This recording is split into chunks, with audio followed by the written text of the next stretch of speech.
Hey everybody, welcome back to the 30 Minutes of Fame podcast. Today I have a just another amazing, talented guest, singer, songwriter, nurse, uh, a true force of nature from Pittsburgh, the city's own Lady of the Blues, Miss Freddie. Welcome to my show.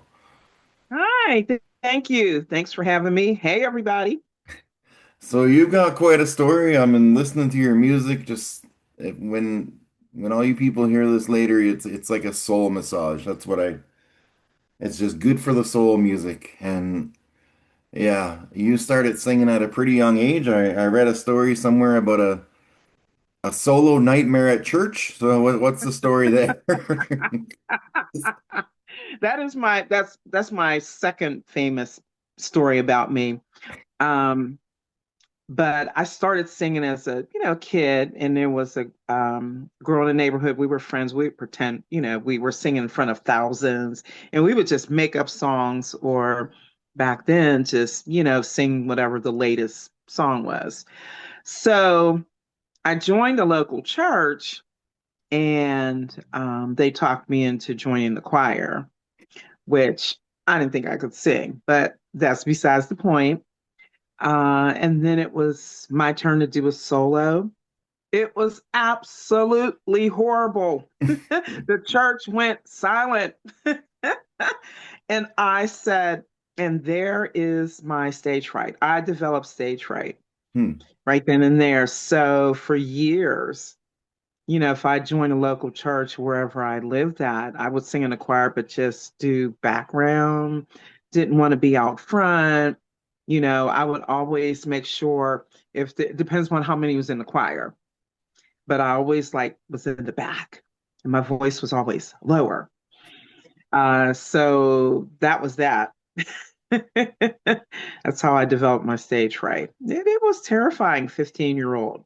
Oh yeah, my parents were ministers, Salvationary ministers, and they made me join the youth choir, and I just used to lip sync. I went full Milli Vanilli, and Oh, wow. nobody ever knew. I was just in the back row, just mouthing the words, and Yeah. it kept my parents happy, but nobody could hear me. Oh man. Oh yeah. It was like it was just I don't know. I don't know what I was thinking about. My mom said you have to go back to church. You have to go to church. And I was dreading it. And at 15, you just don't tell your parents, well, I'm not going. I don't care what you say. That's not what you did. Because my mother, being from the South, she just there was no back talk. There was no you do what you're supposed to do. You have to go to church, serve God. The end. It's like, okay. So what was the next time you got on stage after that? Where was that situation? How did that go? Like your Oh second my attempt? gosh.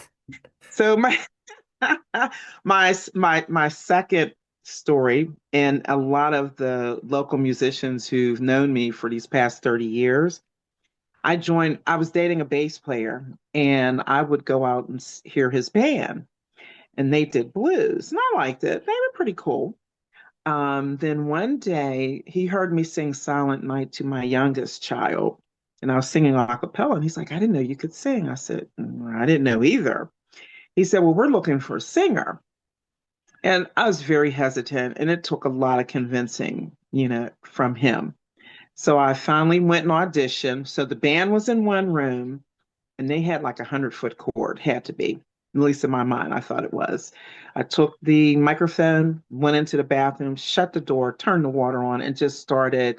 I didn't really know any blues songs back then because that wasn't my thing. And I just started making up stuff. I could hear them playing. So I just started making up words and, whatever I had to. And the band leader, Big Al, he said, you're in. Like, oh, but that's not the story. The end of that story is for a whole year, I would sit behind my boyfriend, the bass player back then, and I would face the wall. So I'm in a chair facing away from the crowd while they faced the crowd. Hmm. And I did that for a whole year. I was terrified. But Wow. as long as nobody was looking at me and I'm singing, I would belt it out. So Big Al, one day he approached me. He said, people want to hear you. And I gave him the strange look and I said, well, They can hear me. He says, that's not what I mean. They hear you, but they also want to see you. People like to, if they can, see what they're listening to. Um, so it took everything in me. I was terrified. I was scared to death. I just, it took me years until finally one day, there's that old thing that they tell you, oh, to face an audience, pretend everybody, was naked. I'm like, I'm not doing that. I am not doing that. I said, that's creepy, and I'll be laughing forever. Yeah. And I said, it's disrespectful. So what I did years down the line, actually the last maybe like 10 years, I started pretending it was me in the audience saying and critiquing me, saying, my friends told me about you. I'm really not into blues. I'm not into, your kind of music, what you do. I took off of work. Like I'm very critical of myself anyway. Well, I was really hard. And I would do that. So I'm actually singing to a party of one, well, pretend one that's in the audience. And that's how I get over my stage fright. Hmm. Yeah. I recently, about a year and a half ago, my, because I was an alcoholic for almost 25 years, just to Okay. escape some mental anxiety and PTSD and stuff. But Yeah. me and my girlfriend, we met at a church concert called Joyful Notes. So it's just where all these churches get together, they put aside the dominations and they just sing. And she's like, you should get up and play your guitar and sing. I'm like, listen, I've never played or sang in front of people unless I was wasted, right? Like I'd have to drink Yeah. about 6 or 7 beers. So like Hmm. you, I take my guitar and I'm singing Hard Fought Hallelujah by Brandon Lake, and I just look out at all the audience. And then with the whole picture of them naked thing you said, I mean, this is a church full of like 50 to 80-year-old people, so I really didn't want to do that. But Right. Right. so- Exactly. but I played the song, and then this feeling just came over me, like, wow, like I did it. I played in front of people sober, and that moment, like it totally changed my life. And now here I am talking to people, and self-doubt is probably the biggest hurdle you ever have to get over. And now I just don't, not that I don't care, but if someone doesn't like it, they can scroll on to the next podcast, and then I Right. get I get to talk Right. to find people like you. But Oh, thank you. I'm guessing that's where the I've heard of you but never seen you comment came from on your page. You always used to sing back on. Is that where that statement came from? Kind of. Kind of. I um I tell people I don't try to compete with anybody on this planet. I don't have time for that. Hmm. The only person that I compete is myself. I compete with is myself. And I try to do better than what I did yesterday. I work on that, even though, I'm getting older every day. I try to do that. And I tell people what I do is not mine to keep because it is a gift that is given to me. And I tell people, I don't know what your religious preference is, but mine is the way I was raised and what I believe in is that this is a gift given to me by God. The moment that I start thinking that I'm some big headed diva and I'm all that in a bag of chips, I know this is going to be taken away from me. And I said, I use music to reach people and to heal people. You might have something, some challenge physically, mentally, spiritually, emotionally going on. So my job is to reach out to the audience. And I have a lot of followers. You'd be surprised. And it's wonderful. And I stopped telling people, oh, my stage fright. They look at me with the deer in the headlight look. They're like, but you don't act like that on stage. I said, I'm pretending. Mm. But I realized something, it's not even pretending because I actually was a class clown in school, but that's for another day. So I have a habit of telling jokes. They're not bad jokes. They're not off-colored jokes. They are just jokes about maybe my life, maybe my bandmates. I may say, yeah, on stage, it's all about me, but at practice, it's all about them. And people laugh. They think it's hilarious. But I tell people, I recognize you, I recognize my bandmates because I have two bands, and our chemistry is simply amazing. So that's where all of that comes from. Beautiful. You've survived breast cancer twice. Wow. Twice, Amazing. twice. And now you're a Thanks. nurse, and now you're a nurse that takes care of cancer patients? Yeah, so I'm a surgical oncology nurse and I work for a surgeon outpatient. That's like my dream job ever because I've been a bedside nurse for years. And June 1st, I've been a nurse 39 years. So yay. Wow. Wow. Um, but we deal with pancreatic, colon, and rectal cancers, and then other things. If you need your gallbladder out, if you have a hernia needs to be repaired, or even if you have stomach cancer, we deal with patients who may need surgery. So it's a challenge. And I've been doing it for 7 years. The doctor I work for, he's absolutely phenomenal. The whole practice, it's a huge practice, is the docs are phenomenal, the staff's phenomenal. And we work to make sure we take care of our patients, like we get things done. And sometimes the diagnosis is it's just, it's sad. It's horrific. And both my parents had cancer.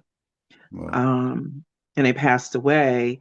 So I've been in surgical oncology probably since the late 90s, going into the early 2000s, and I dabbled in orthopedics, cardiovascular. But my calling, I love surgical nursing and I love surgical oncology. So I get to do a lot more patient teaching as an outpatient nurse. I get to, people said, call me, don't second guess yourself. Don't pretend. Just call me. We'll figure it out. If you need to go to the emergency room, something's not right. You may go through things that, okay, this is normal after surgery. This is what happens. But and the funny thing is there are a few patients. I mean, we have a bit load of a lot of patients, but there are a few patients who didn't realize, they didn't put two and two together. They had been following me prior to me starting in this practice. And when they saw who I was and they saw my lab coat, they're like, "You're not the Miss Freddie the singer." And I said, "Yeah, that would be me." And so it's that's one of the many joys that I get a kick out of. People like, "I know you." And I said, I'm incognito here at work, so this is my other life. No, But do you ever have her, let her come out, like kind of like a Patch Adams kind of thing when you're working with oh, I someone, like love just that. sing a I love, song? yeah. Actually, so when I was a bedside nurse, and like say there was things going on, and to work them out, I would start singing a song a cappella. So I'm walking up and down the hall, or I may be sitting at the nurse's station, and a few of my coworkers who knew that I was a musician, they're like, "Oh, she's trying to figure something out. So let her be." And at my current job, for like the last 3 years, I've put together caroling in the waiting room of the clinic, and I do that. Now, in my office, no, because I'm so busy on the phone, but every now and then might break out in song. One of my coworkers may break out in song, so we start singing whatever they're singing. And then my most famous, the song that I love to sing because I'll just add my own words, is "I Can See Clearly Now." Mm. So it might have rained or thunderstorm or something. And I'm like, "I can see clearly now, the rain is gone." Or when it was snowing, "I can see clearly now, the snow is coming." And they're like, "What does she say?" So I do that. One, to cheer up people, and two, for my sanity. Beautiful. And music is, like you said, music is so healing. If I still have, I have 99% good days, but when I'm up, if I can't sleep late at Hmm. night, I'm scrolling through TikTok, listening to musicians and people on lives. And that's how I found about 8 or 10 guests on here. Just scrolling 2 o'clock in the morning, somebody pops up. I'm like, wow, that song really impacted me, or I'd Yeah. love to have you on. And it's just, I used to work with a program called Guitars for Vets where they teach veterans with PTSD how to play the guitar and sing, and it's amazing how much power music Wow. has. And I had a guy on here called Harps for Veterans where he teaches veterans how to play the harp with Oh, PTSD. nice. And it's Oh, that's great. yeah, Yeah, that was he's in Kansas, so not okay.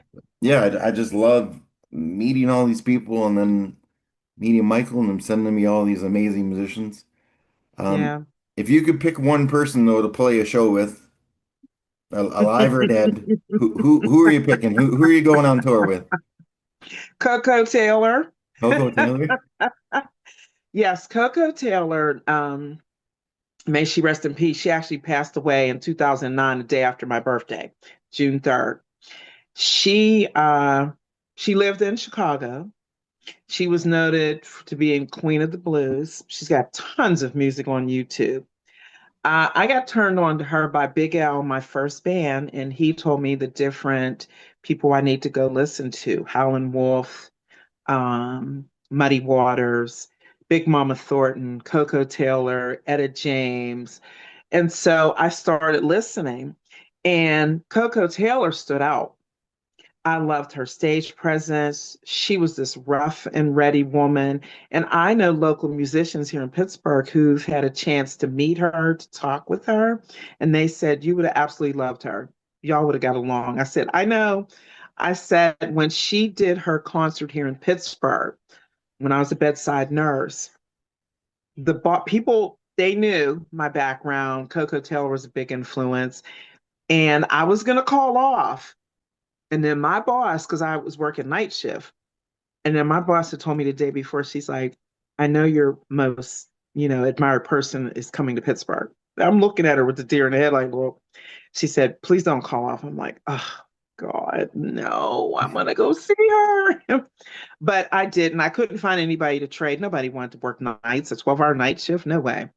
So, but yeah, I would love to do one song. I don't care what it would have been, but she's my biggest influence as far as singing blues music. Beautiful. I'll be 90% honest. I'll have to look her up after and have a listen. But if it's Okay. I love the blues. I used to go to we had a big blues festival in Ontario when I lived there, and it was oh, I can't remember the guy's name, but he had this giant guitar, and it was just the most beautiful thing I've ever heard. Oh, But wow. if somebody's watching this right now that's going through their own version of the blues, what's your biggest piece of advice to them? I would tell them to stay true to yourself because that is so important. Because I have met people, no matter what they did in life, but since we're about music, they've gotten lost in the shuffle. And you stay true to yourself, work with musicians, you all are on the same page, you got the same chemistry going, and also be flexible. You may be in a band or you may be doing a duo or a trio act and you all were songwriters and something is just not, coming together. That's okay. That happens.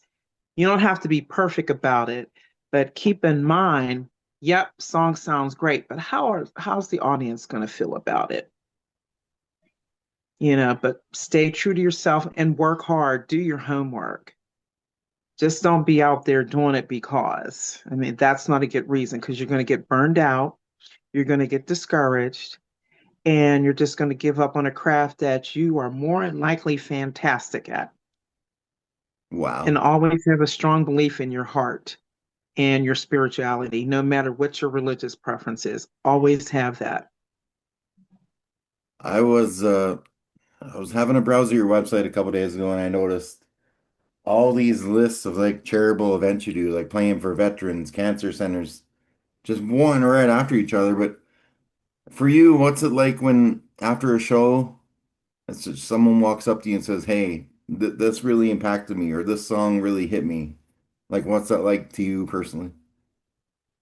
Me personally, it makes me feel good because I've known I've done my job. Because my whole thing at the end of the day, as far as music is, I've if I impacted at least one person, I'm feeling all right until my next show. And that has been happening to me ever since probably like for about 15 years now, because I'm really trying to put myself out there as a musician. And it's like, hey, I'm not this big headed diva. I get it, because, I've been on that side where I've gone to hear a band or a concert, and it's like, wow, this is fantastic. Great show, but I really love that one song, they did. So if I get a chance, I would go up and say, you were great. I loved it. Especially that one song where you talked about, or you sang about, or you played about. Mm. So that's always important to me because without the audience, without anyone listening, I'd be home just, a cappella, teaching myself to play bass, reading music. So that's what that means to me. It's very similar to doing a podcast. Like some of my episodes, some of them get like 20 views, 20 full plays, some of them get 1,000. But I Yeah. had one where I had a guy on talking about recovery. He was a boxer, this big, Hmm. strong guy that just opened up and just spilled his guts for 30 minutes. And Yeah. a mom reached out to me about a month after that episode aired. It only had like 35 views, but she Right. watched it and sent it to her son, who was going through an addiction battle. And then a week later, he's Yeah. in rehab getting help because of that one episode. So that's all that matters. And Yeah. people get, That's I'm on it. all these podcast groups, and people are so caught up about downloads and stats, and I'm like, I Right. don't even care Right. one bit. Right? It's all about impact, and it's beautiful. It is. And impact is, it's so important because I've done other podcast interviews, and I actually have people who follow me now. They follow me on Instagram, they follow me on Facebook. Um, they're like, people will contact me, hey, are you coming to this city and play? I'm like, well, I work full time as a nurse. I have a family and I have the two bands. I said, so no, but I have a list and I'll make a list. And I said, if I can, I will. I said, because I have gone out of town to perform. And I think that's important because it's that connection. Hmm. It's that human connection that this is my personal opinion, that I feel we all need because I'm telling you, everywhere I go, people are, on their phones and it's like, okay, let's talk about stuff Hmm. or let's engage in something, or what kind of music do you like to listen to? So that's what I'd like to do. And that's where the music comes in because the more entertaining, this is how I feel, the more I'm engaged with the audience and I make sure my bandmates are engaged with the audience, the more it's like, oh, Miss Freddie, that last show you did, wow, I'm gonna have to come out and see you again. And over the last 2 or 3 years, I've had people say, oh, I've heard about you, never seen you, but this is my first time seeing you. I'm like, I'm coming out. Mm. And I said, that's great. That's great. That's important because you probably need to get out the house. If you're like me, I need a life. So there's the music. People laugh at me. They're like, oh, you have a life. You're just too busy. I said, maybe, but the music helps me. And then you see if it's helping me, that how I feel, that goodness, it's going right back into the audience, right back to them. Wow. Everybody watching this, go. I'm gonna put Miss Freddie's links in the description there. Give her a follow, Facebook, Instagram, all that good stuff. And I'll edit in whatever song you want me to at the end here, and we'll check out on YouTube. I've been watching tons of videos on YouTube with their band and stuff, and a live performance on some morning show that was really great and real. But I got one more Okay. question for you, and then we'll call this a show. Yeah. It's how I end every episode, just with a little bit of silliness after some serious talks. But if you're ready, you're my first guest from Pittsburgh, so we're gonna get the Steeler version of this. This Woohoo! you know, I do have a Sorry. terrible towel Sorry. here. I went to before I asked the question, I went to the Dominican Republic in 2010, and I was partying with these guys from Pittsburgh. That Pittsburgh was in the playoffs, and they gave Yeah. me one of those yellow towels, and I still have it. So that's my connection to Pittsburgh right there. But And I that's should have quite found all it. right because the I terrible should have towel is found it the all over wave the here. world. All right, Miss Freddie, a 100-meter pigeon carrying contest. Okay. How many pigeons could you fit in your arms and still have left in your arms at the end of a 100-meter race? Let's see. I'm looking at my arms now. Hold on, y'all. Take your time. Take your time. Mm, maybe like maybe six. Six? Yeah. Okay. The most common answer is five. So that'll put you Okay. in like the top 10%. Number one is like 250. I don't know what that guy was planning, but I love that, it. There's no way because the pigeons would be carrying me if it was 250. there you go. The lowest is zero. I did have a news anchor on here who had a phobia of pigeons and Canada geese. So she wouldn't even touch the Oh, question. But oh no. I'd say six easily. beautiful. So yeah, let me know what song you want me to add in here and we'll add it in and just get have you ever thought about doing like live streams of your shows like on TikTok or something for people? Actually, I am working with a guy right now who's a videographer. And so because people ask me that all the time, and I said, I'm working on that, especially all my shows are big shows coming up, no matter if it was duo, trio, or full band. So yes, that's been in the work. I've done it a couple times myself, set my phone up, but it's nice to have someone to walk around and get the crowd and the band, whatever. So yeah. But since we both love gospel, how about Wade in the Water? I will edit that in 100%. I've got the audio file that Michael from MTS sent me, and we'll certainly put that in. It gave me chills the first time I listened to it, and still about 10 times Aw, that I've listened to it. So it's everybody, this is Miss Freddie, Wade in the Water. Don't forget to say one nice thing to one person every day of this year. You can change somebody's life just by being kind. absolutely.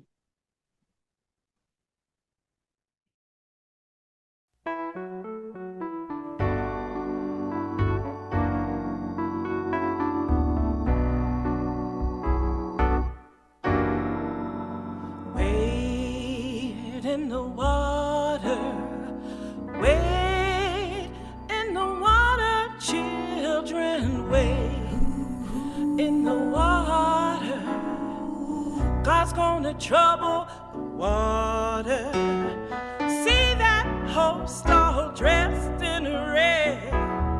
God's gonna trouble the water. Looks like the children that Moses led.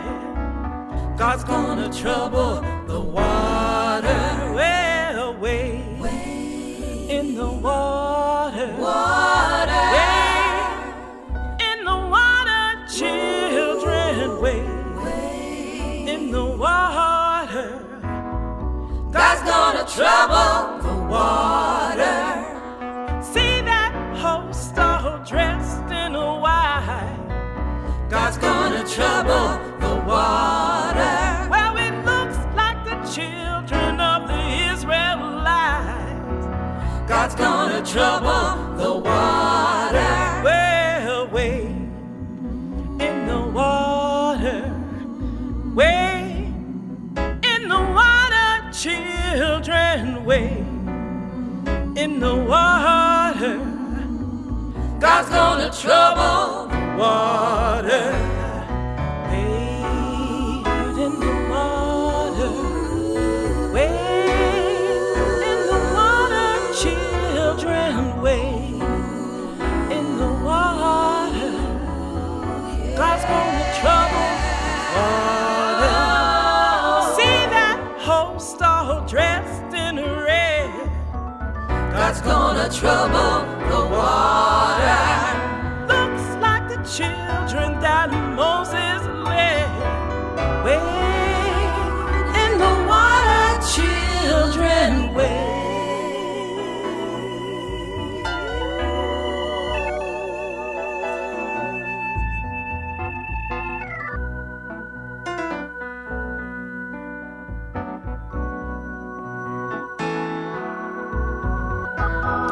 you get there before I do, God's gonna trouble the water. Tell everybody I'm a coming to. He's gonna trouble the water. St. Jordan's water is chilly and cold. He's gonna trouble the water. Said it chills my body, but not my soul. He's gonna trouble the water.